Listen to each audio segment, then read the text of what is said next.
the bad economy plus the scaring off of our families. And remember, there's a lot of mixed families, some of them being here legally and some of them here legally. But in general, people just feel like this is not an environment they want to be in. Cost us definitely one more congressional district. So we would have had 2 congressional districts. And then as well as for legislative seats, I couldn't really tell you what exactly on that because no one's really done a good investigation. But certainly there's some areas that were emptied out. At least District 14 and 15, one of the things that the biggest difference there too is that a lot of families switch from families with 6 people or 5 people into it into young professional families with only 2 people in it. So that also makes a big difference too. When you have younger families moving in, they have less kids, the census numbers go down. So which isn't necessarily a bad thing because that means you can spread the wealth more for other stuff. I want to also take the time to welcome and glad to see my former seatmate back there, Clovis Campbell, here in the audience. So glad to see you.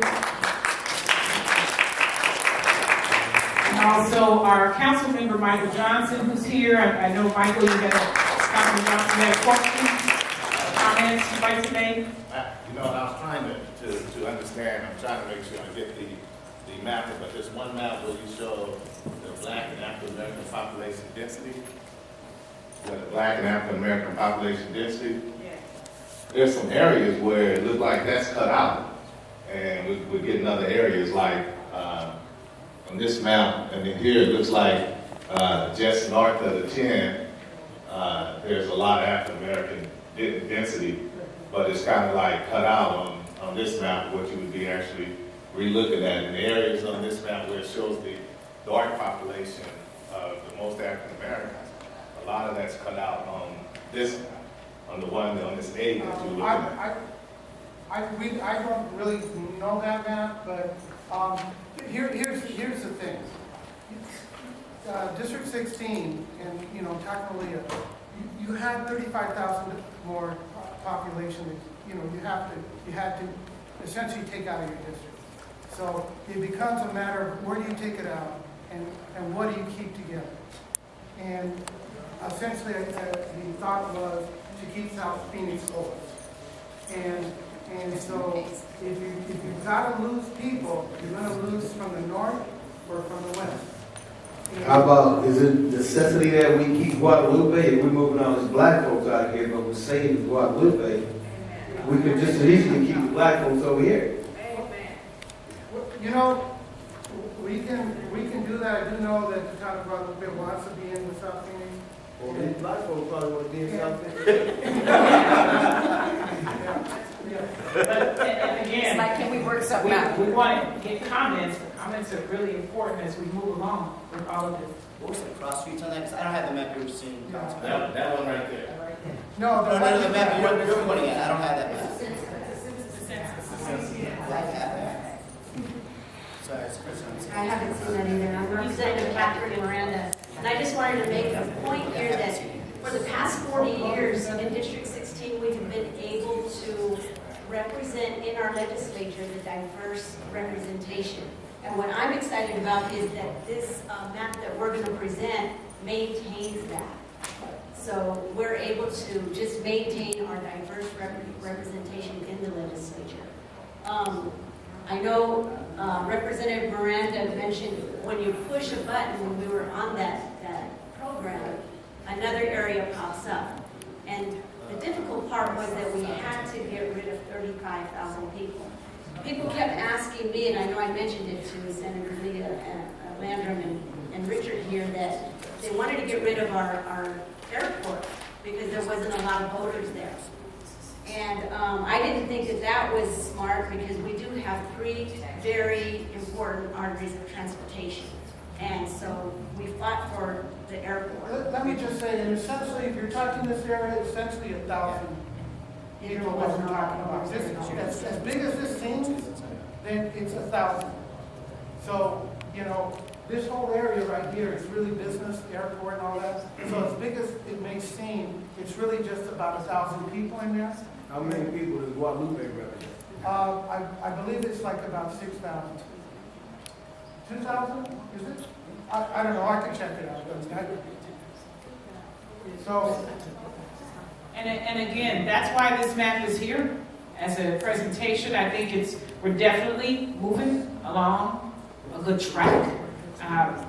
Some of the ideas that I've heard as it relates to completely dividing up the South Phoenix community, I could not support at all.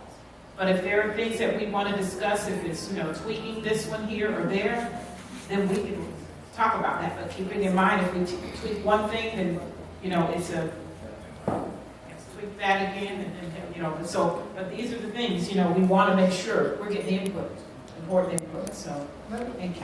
let me, go ahead. And just No, you. real briefly, I want to go ahead real quick and then we'll come back, but let's go to Jose so we can get to the congressional maps really quick, and then this gentleman had his hand up for a while, we're going to get to you right when we're done. This is a quick breakdown of population density up here. And so you see the green is Hispanic, red is white, and right here it says blue is black. You can't really see blue, but if you see like a darkening right here, a darker shade of green, that's where African American population is. It's kind of hard to tell on this map, but so this is all Maricopa County right here. So this right here is Ahwatukee. This is South Phoenix and the Mountain. And so this is right now District 16. Right there. Sorry, I'm Levine is right here. I need my dad. I've had a lot of coffee today, that's true. This is Levine right here, and I can show you if anyone that's really interested in looking at that, how that density looks. It's right here. And the other thing about African American trends in general is there's more of a disbursement. In the past, you might have, that's true of Hispanics, true of a lot of minority groups as well.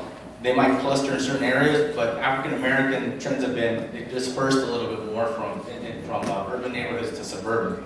Not to the point where there's no longer a identifiable area, but that might be some of the loss. And like this is like the Julian Precinct, Hope, parts of Levine right here. A lot of folks have moved from South Phoenix to Levine as well. And then you can look at our district right there, this green area, that's the congressional district. And you see this is Avondale. So you can kind of see the shift going west. And this right here, this is Central Phoenix right here. The Willow neighborhood, Coronado, Melrose. So you kind of just see the population right here. There's like a little teardrop that comes in up 3 avenues right there. But more than, you can really see the obvious area. And this right here is Native American reservation right here. So that's just to give you a visual on the population.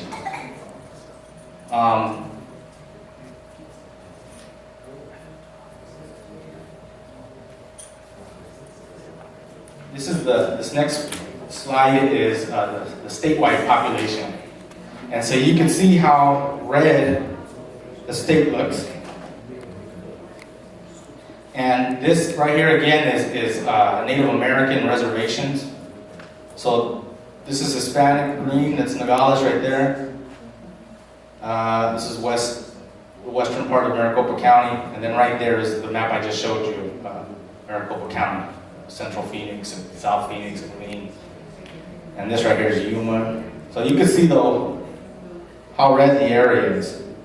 You're gonna have pockets of blue, and for example in Mesa you have a slight green population. Now, if you start going all over the place to try to create some of these maps, you run into the contiguous map issue and gerrymandering and all that. So you want to keep them as compact as you can, just for the sake of your argument. So,